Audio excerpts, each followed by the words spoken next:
Assalamualaikum warahmatullahi wabarakatuh. Bismillahirrahmanirrahim. Apa kabar kawan-kawan ngobrol semua? Semoga semua dalam keadaan baik, sehat, dan selalu bahagia kapanpun dan dimanapun saatnya. Lagi-lagi ada kami berdua, ada Mas Labib di sini dan juga saya Ayung, yang niatnya bakal nge-share cerita-cerita horor seperti biasa Bib, di acara ngobrol tentunya. Dan selamat datang juga untuk teman-teman yang baru mampir di channel ini. Semoga bisa menghibur begitu ya Bib ya. Iya. Apa kabar Bib hari ini Bib? Baik banget. Nggak hujan ya Bib, tumben ya? Enggak. Kemarin berapa hari ya hujannya? Nah, berapa ya? 2 hari apa ya? 2 hari hujan. Baik, ini apa? Sorry tak ambil pembukaannya. Emang kali ini gue ada yang beda. Aku pengen tuh hari ini mode nyimak. Oh, mode nyimak. Mode begitu. nyimak. Iya. Jadi pengen ngerasain apa ya, kayak sensasi biasa pakai YouTube. Ini sekarang langsung ke langsungnya. Kayak gitu ya Bib ya. Seolah-olah ini langsung dari narasumber itu loh. Baik, ini sebelum kita cerita, pengen nanyain, Bib pernah apa misalkan sering riwariwi di jalan ya, banyak nggunain transportasi darat, ya sepeda motor lah, taruhlah begitu. Apa pernah jumpai gitu di kendaraan itu pas ada orang tabrakan yang nyampe berdarah-darah gitu, Bib? Sering? Lumayan sering lah. Ada yang sampai meninggal gitu? Pernah, iya. Pernah? Jadi yang meninggalnya sih emang ya mungkin bawa lama di situ udah meninggal belum, tapi ya biasanya kan kalau habis laka lantas kayak gitu kan dibawa ke rumah sakit, tahu tuh di rumah sakit meninggal itu. Oh gitu. Tapi lihat gitu tabrakannya nggak? Kemarin juga ya. Kemarin. Belum lama. Sampean itu termasuk orang yang kendel gitu kata orang Tegal itu, yang takut sama darah apa enggak Bib? Ya tergantung lihat kondisinya seperti apa. Iya, kalau memang memang udah di situ ya harus ngeliat ya Bib. Paling habis itu baru enak atau gimana ya. Iya, ini biasanya cerita ada kaitannya sama seperti itu Bib. Gitu. Jadi dulu kala itu bukan di zaman dahulu ya Bib ya. Ya sekitar 15 tahun yang lalu lah. Lumayan lama dong ya. 15 tahun yang lalu atau 10 lebih lah pokoknya. Kan dulu aku pernah tinggal di suatu daerah di perbatasan antara Jakarta Timur sama Bekasi Barat sana. Itu yang pernah dulu aku main ke sana apa bukan? Betul sekali pernah main ke sana. Kemudian di sana itu kita kan tinggalnya di bantaran kali waktu itu. Di bantaran kali itu ada rumah-rumah kardus lah bisa dibilang. Walaupun yang permanen juga banyak, tapi semi permanen begitu. Kita tinggal itu rumah-rumah itu menghadap ke arah kali. Kalau aku sendiri bukan di daerah situ rumahnya, tapi persis di pinggir jalan, yang jalan itu nanti ke arah Seroja sana lah. Jadi masih ikutnya Pondok Ungu atau apa itu ya. Nah itu kita main selalu setiap malam itu, dan juga ada agenda musik sama teman-teman itu banyak yang tinggalnya di daerah bantaran kali tersebut. Iya. Jadi hampir tiap hari, mungkin kalau enggak teman-teman ya 1-2 yang ke tempat aku yang pasti ke sana. Kayak gitu loh. Dan satu ketika aku ada kerjaan di daerah Jakarta Pusat, Tanah Abang, mungkin di sana ya Bib ya. Tepatnya di sana Tanah Abang. Terus hampir ya kita bolak-balik ke Bekasi, cuman jarang banget. Paling sekitar berapa bulan sekali kayak gitu. Pas emang ngerasa lelah di Jakarta itu lelah, aku pengen rehat lagi, ngumpul sama teman-teman di daerah Bekasi tersebut. Kemudian seperti biasa aku main ke bantaran kali itu. Jadi tempat nongkrongnya para musisi-musisi itu ya. Iya, ada musisi, gitu. Ada bermocora, ada macam-macam namanya itu kan kumpulan banyak orang ya. Jadi bukan komunitas tapi warga campur aduk begitu ya, dari berbagai suku. Kalau seberangnya banyak kan orang-orang dari Madura. Tapi kalau sampingnya ini campur beragam begitu ya. Terus pinggiran kalinya kan itu di benteng begitu ya. Di benteng agak tinggi, jadi pinggirannya bisa buat nongkrong-nongkrong. Nah, satu ketika aku ke sana ini, biasanya itu suasana itu rame banget, bener-bener rame karena memang banyak kontrakan-kontrakan kecil begitu ya, saling dempet-dempet berjejer begitu, ngadep semua ke kali. Terus kan banyak anak-anak kecil, warga-warga situ, terus anak-anak yang ngontrak, pemuda-pemudi yang ngontrak di situ, yang kerja dekat-dekat situ. Ini biasanya di jam-jam aku keluar kan biasanya malam jam 10, jam tengah 10 begitu ya. Ini banyak teman-teman tongkrong di sana, ada yang gitar-gitaran, yang bercandaan. Kalau dulu belum kayak gadget kayak sekarang enggak. Belum terlalu banyak ya. Iya, jadi masih ya ngumpul-ngumpul begitulah, Bib. Terus malam itu ke sana itu ada yang aneh memang, tapi ya anehnya kok sepi gitu loh. Kok sepi dari jalan belokan itu pinggir kali sampai ke tempat aku nongkrong. Trayeknya mungkin treknya hampir mau 150 meter lah ke tempat tongkrongan itu yang biasa aku kesana, tempat temen. Ini sekitar 150 meter harus ngelewatin musola, rumahnya Pak RT dan beberapa temen yang lain yang aku kenal tapi nggak begitu dekat begitu ya. Tapi mereka kenal aku karena aku rada terkenal, Bib. Asik, nggak deng gitu. Ya paham aja gitu kan, Bib. Nah, banyaknya juga bocah kecil, Bib, ngaruh. Nah, itu nggak ada yang takut juga sama aku. Nah, terus aku ke sana kok ada yang jangan kok ini rada sepi gitu, nggak kayak hari biasanya. Padahal itu minggu gitu loh, malam minggu. Banyak kan anak-anak situ aku tahu bener yang mana yang pacaran keluar, yang enggak itu banyak kan yang enggak. Banyak kan orang luar yang apel ke situ karena misalnya punya cewek di situ itu lebih aman, itu bebas di situ loh. Jadi lebih ramah, mereka lebih ramah untuk menerima orang luar begitu kan. Ini kok sepi banget ya, nyampe aku jalan terus ada cuma 1-2 itu juga bapak-bapak. Yuk, lu baru datang dari mana? Lama banget lu kayak gitu. Biasa kayak dari ini ya kan, dari Jakarta. Oh, itu teman-teman, oh sepi kayak, iya malum lah lagi kayak gini suasananya katanya begitu. Suasananya kayak gini kan aku, suasana apa gitu kan. Cuman juga enggak ini, Bib, enggak terlalu tak pikirin karena aku memang buru-buru pengen ketemu sama teman. Dan nanti ada niatnya pembicaraan musik ini gimana gitu kan. Karena aku kayaknya mau lama di situ lagi. Terus jalan lagi ngelewatin warung sampai tempat tongkrongan temanku. Jadi ada rumah itu satu keluarga kayak keluarga Cemara. Di dalamnya itu banyak orang gitu ya. Banyak orang, satu kayak kakek nenek terus punya anaknya punya anak lagi. Jadi kayak kamar itu buat sekeluarga, kamar buat sekeluarga. Tapi alhamdulillah mereka rukun. Kemudian aku nyampe ke sana kok di balik-baliknya sepi gitu loh. Balik-balik depan sama yang bantaran pinggir kali itu kok sepi itu. Pada kemana sih ini sepi banget. Bahkan sebelumnya itu ada warung juga, biasanya di situ ada orang main remi apa namanya. Banyak ada yang main catur juga kali ya. Sepi gitu kan. Akhirnya aku karena canggung ya mau uluk salam, mau ngetok rumah tersebut, rumah temanku yang keluarga Cemara itu kayak nggak enak gitu. Aku mendingan akhirnya nongkrong di pinggir kali itu, ngadepnya ke kali di bawah pohon apa ya, bukan beringin yang jelas tapi rimbun, pohonnya gede banget tapi kayak bekas atasnya dipotong tapi udah gembel jadinya kayak lebih ke apa ya, bonsai tapi bonsai gede gitu kan. Aku duduk di situ ngamatin kali, terus sekali-kali ngeliat ke arah seberang rombongannya orang-orang Madura gitu kan. Itu yang ukti-uktinya luar biasa, Bib. Lumayan. Jangan luar biasa. Emang ada, Bib. Di zaman itu bebas kan. Aku cerita seadanya. Kemudian masih mikirin kok lama banget keluarnya. Pas nggak dalam berapa hitungan kemudian temen yang tak tuju itu keluar salah satunya dari rumah tuh. Yung, sejak kapan di sini kayak gitu kan? Kok ngomong-ngomong ngetok pintu kayak ngapain kayak gitu kan? Tuh bisa bikin air. Gue bilang, emang lo ada kopi? Kagak katanya gitu. Ya kan air putih kayak apa? Kan lu bawa duit tuh kopi katanya gitu.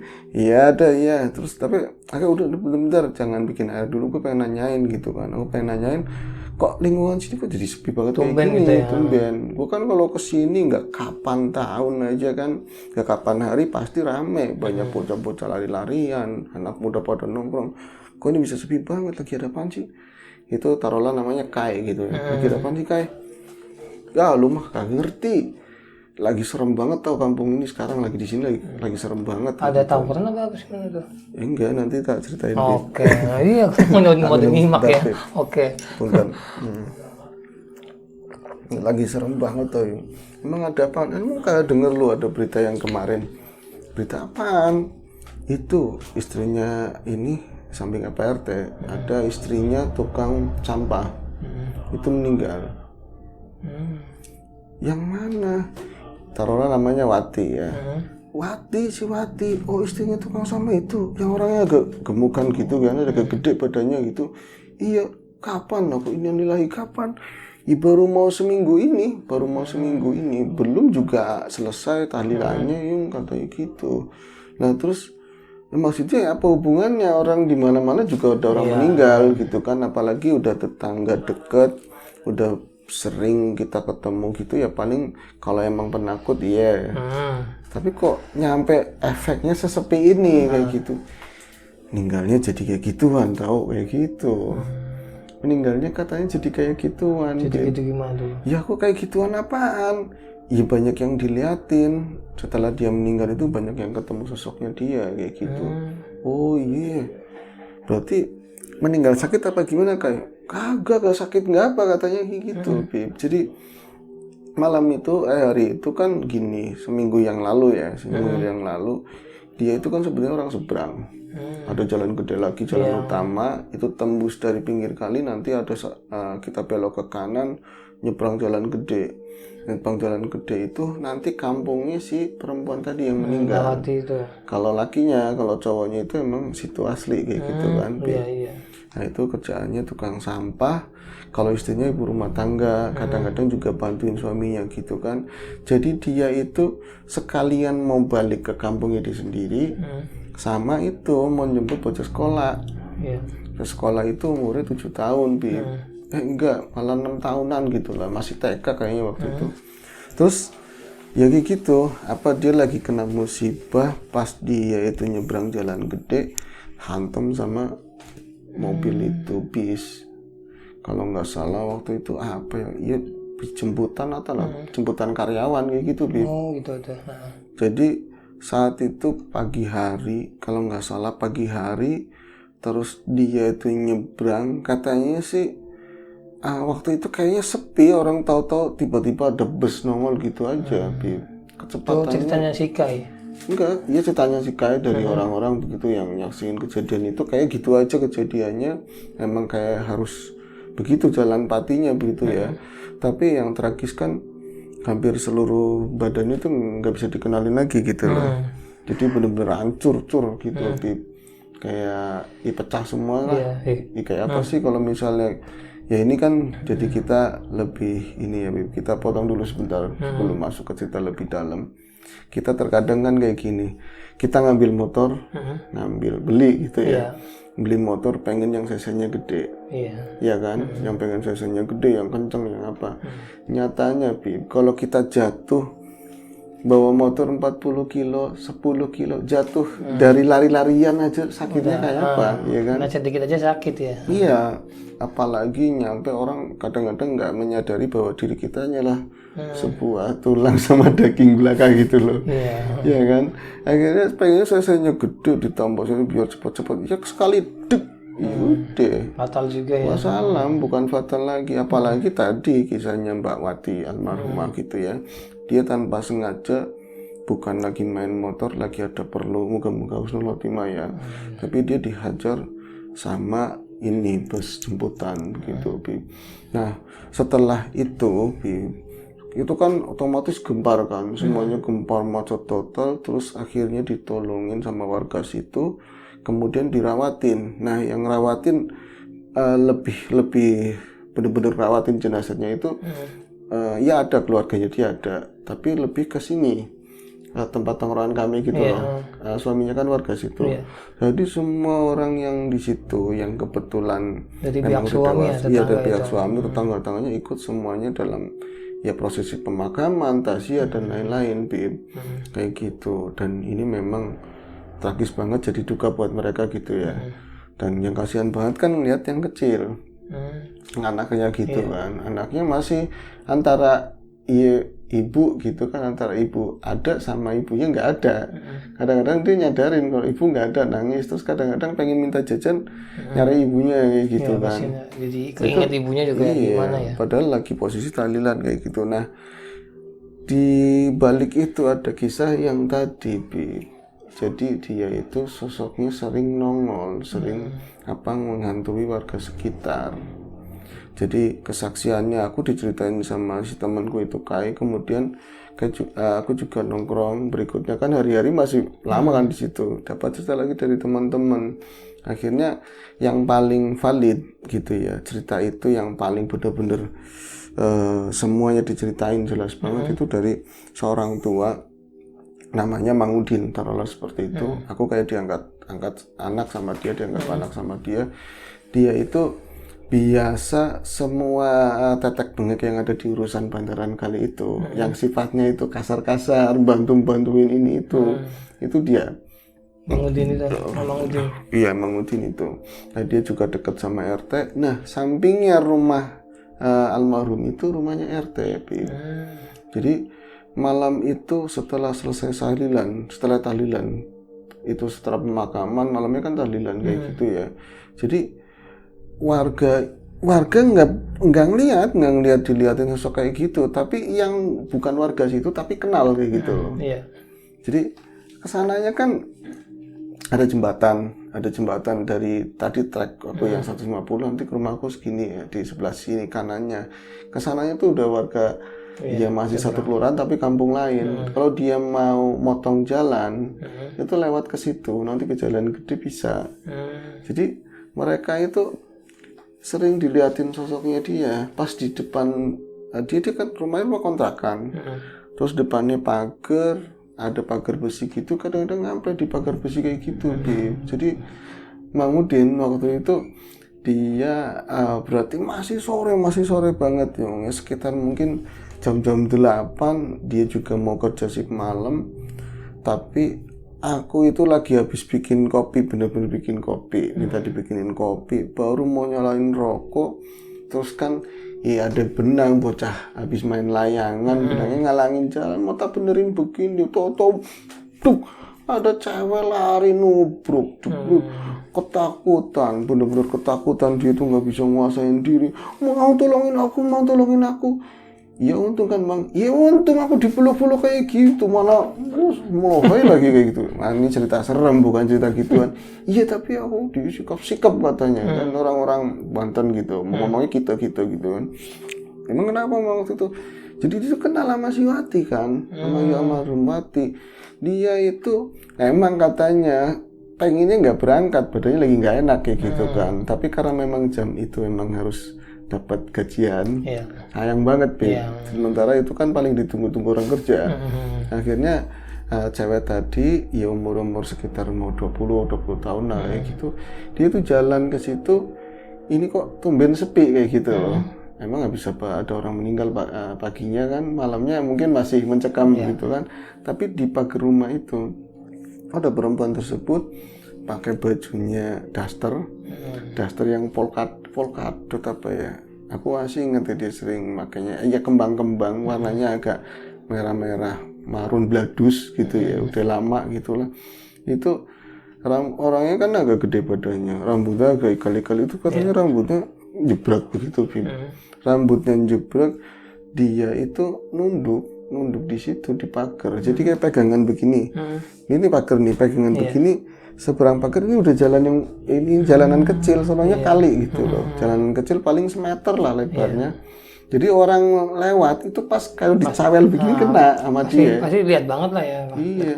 Nah, yang unik lagi, padahal kalau dia siaran walaupun dia nggak tasia si perempuan tadi yang taruh namanya Ani gitu ya. Ani itu nggak ngeh kalau itu udah meninggal, Jadi kok sebelum nyampe ke tempatnya itu dia ngerasa bau-bau anyir apa kayak gitu loh, kayak bau-bau kayak yang habis digorok kayak gitu loh. Kalau misalnya lebaran haji atau apa kan bau-bau kayak gitu kan. Terus merinding ini apaan? Nah itu ngeliat Mbak Wati, akhirnya gue nyapa kan ya gitu. Pas dia udah enakan itu, akhirnya aku nyapa, Mang. Gue bilang gini, Mbak Wati kok sendirian di situ? Kayak gitu lagi ngeriang, posisi ngeriang di situ. Emang dari dulu jarang dikasih lampu, tapi itu kan habis buat tahlilan.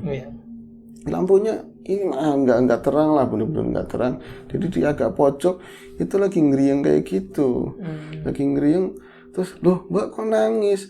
Itu diliatin, dia mata-matiin pas deket banget gitu. Ternyata udah bukan muka lagi, jadi bentuknya udah memang bener orang gitu tapi dia hancur semuanya gitu loh, tapi masih kayak ditata begitu loh, Bib. Ya darah ya apa gitu, langsung teriak lari nubruk itu katanya si Mang Udin aja kayak ih orang cakep kayak gitu ini sayang banget tuh. Pada besut semua katanya. Lah gua mah untung-untung aja di pulau katanya kayak gitu. Ya Mang situ mah tahu situ dulu tapi jangan gitu-gitu banget, emang kasihan aku bilang gitu. Iya gue juga tahu kasihan, makanya kan gue tolongin, langsung gue udah paranin ke sono katanya. Karena paranin gue udah ke sono, ya ada apa-apa. Emang Ya, tapi baunya ada emang, baunya ada baunya kayak masih gituan. ada. Iya. Ngira itu kejadian itu bukan 1-2 kali, Bib. Nanti yang lain nggak tak ceritain semua ya, Bib ya. Nanti yang paling intinya aja. Oke, saya Oke.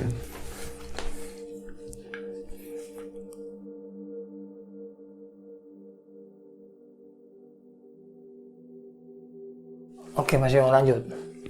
Nah, ini Mang Udin gimana tuh pas habis itu? Ternyata sosok itu di malam itu sampai dengan mungkin hari mau ke-7 hari itu, dia itu selalu mengganggu keluarganya Pak RT yang di sampingnya gitu, dan juga warga-warga yang lain.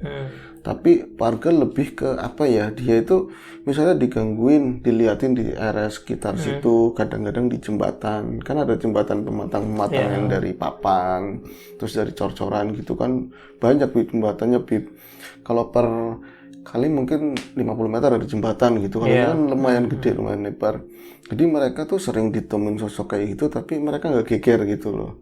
Jadi lebih ke keluarga, ngomongnya keluarga, terus mereka silent karena ngingat apa? Kalau ini diceritain, ini kan belum tentu sosoknya dia kan, bisa jadi fitnah atau korinya nanti keluarganya denger buat omongan orang kasihan kayak gitu.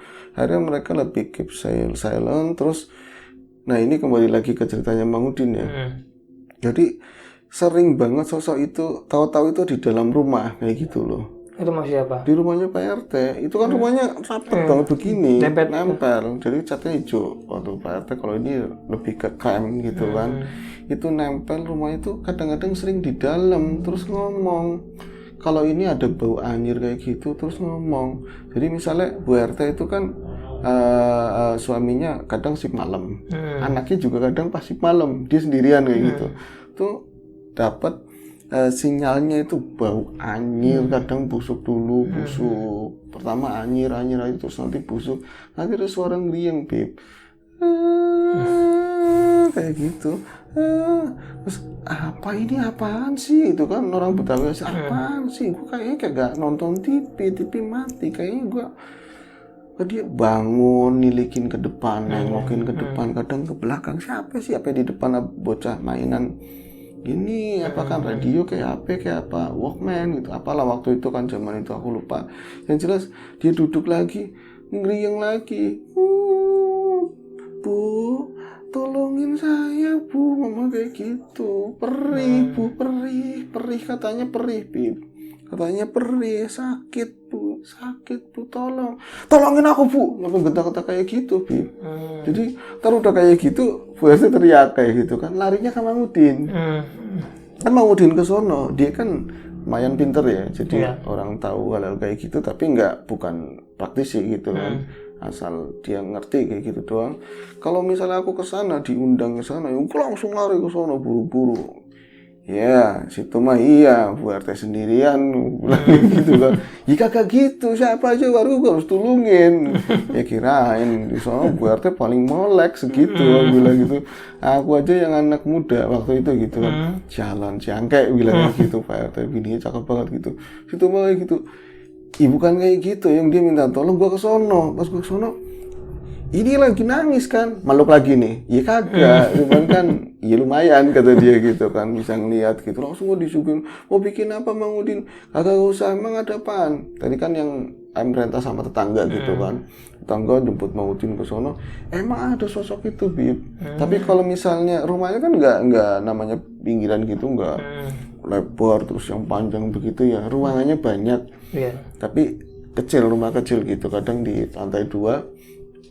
Itu kalau aku ke depan begitu, ini memang ada sosok yang langsung ke belakang begitu, cepat kayak gitu Bib. Tapi dia cuma nyisain bau kayak gitu, cuma nyisain bau kayak anyir kayak gitu.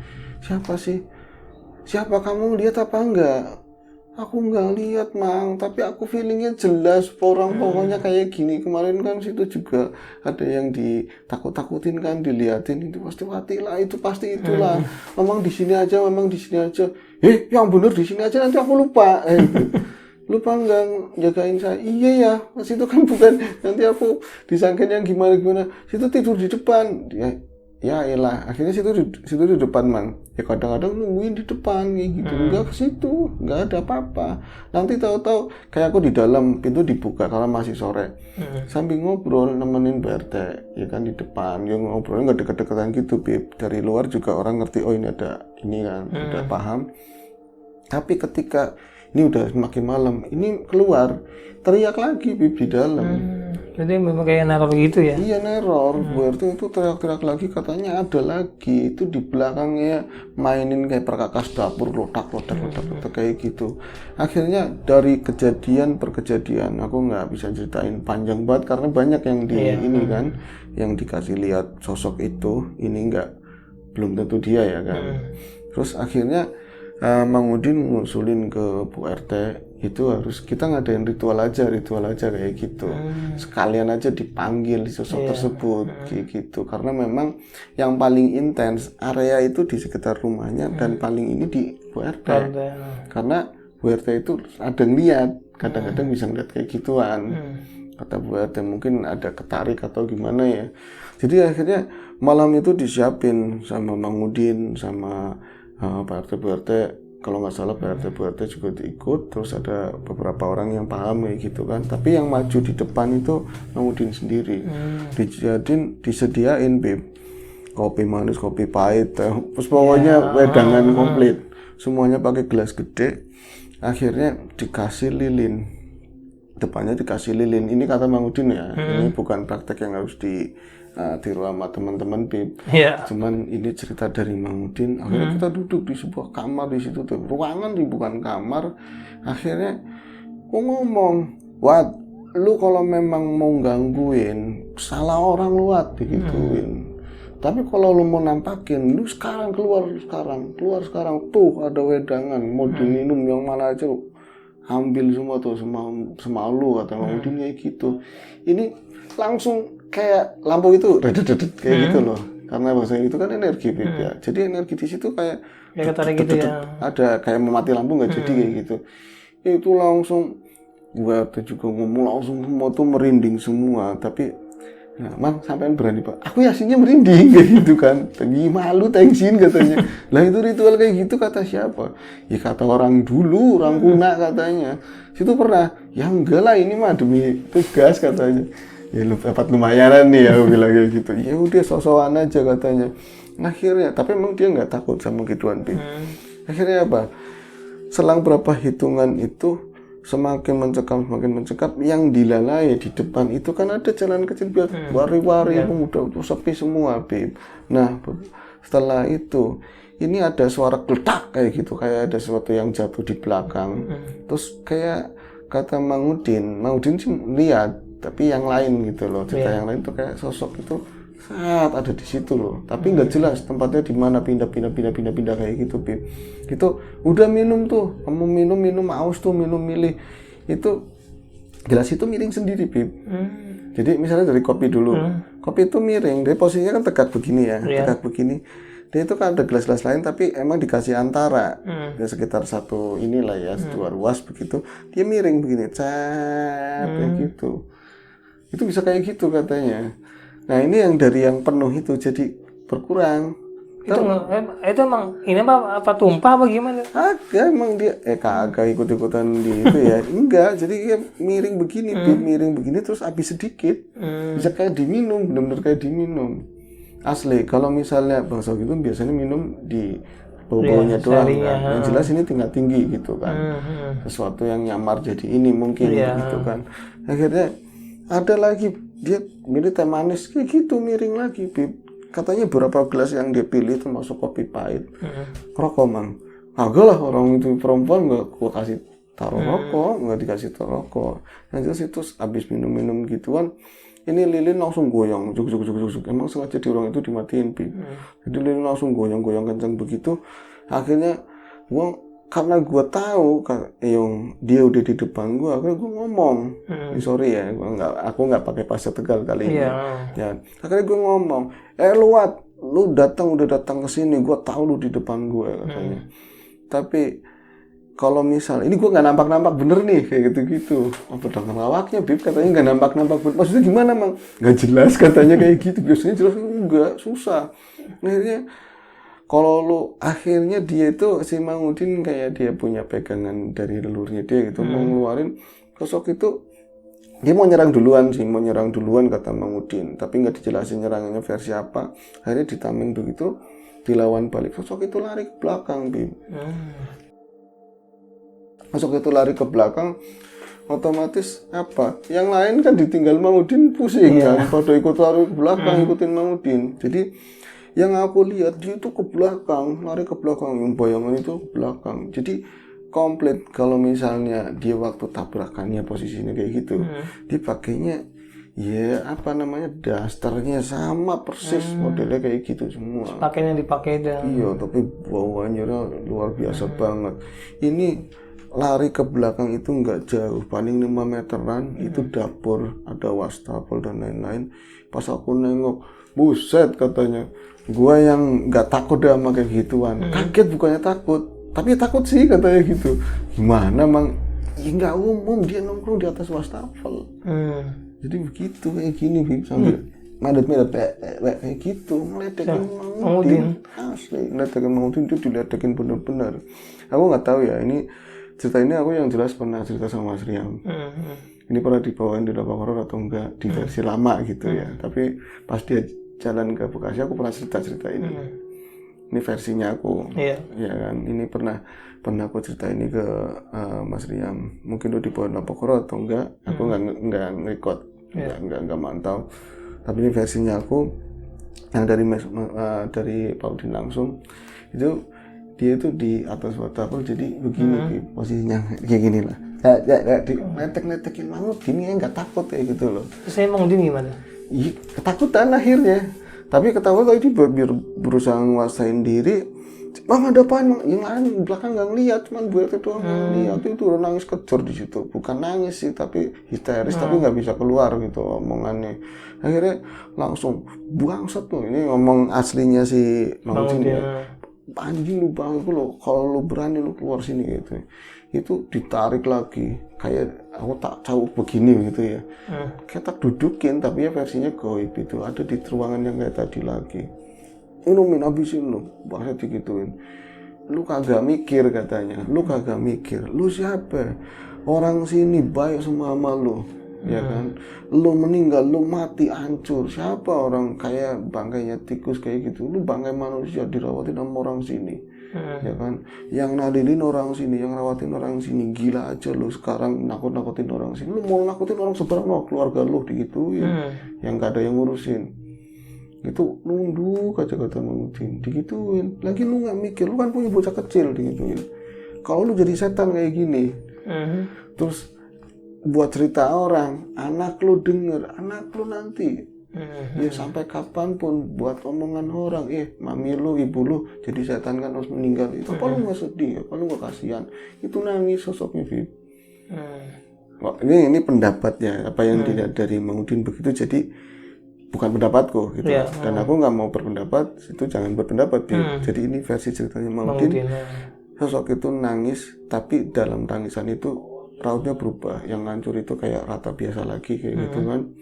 Terus dia nangis kayak seolah-olah menyesal. Iya kenapa ya aku ngelakuin itu, kasihan anakku gitu. Udah mendingan mulai sekarang detik ini gue bilang sama lu jangan pernah kayak gini lagi sama orang sini. Kasihan anakku. Di seberang juga jangan. Lu balik, lu tenang sama kalam lu kayak gitu. Itu sosoknya katanya. Ini mungkin kuncian dari nanti di penjelasan teman-teman atau apa ya, kalau misalnya pengen itu sebenarnya siapa sih sosoknya dia atau permainan bangsa kayak gitu. Itu langsung menciut, Bib, badannya menciut, jadi api kecil. Api kayak nyala api kecil, langsung nggak lama flap kayak gitu hilang. Udah selesai, nggak ada gangguan lagi, Bib. Semenjak itu Itu ceritanya Mang Udin.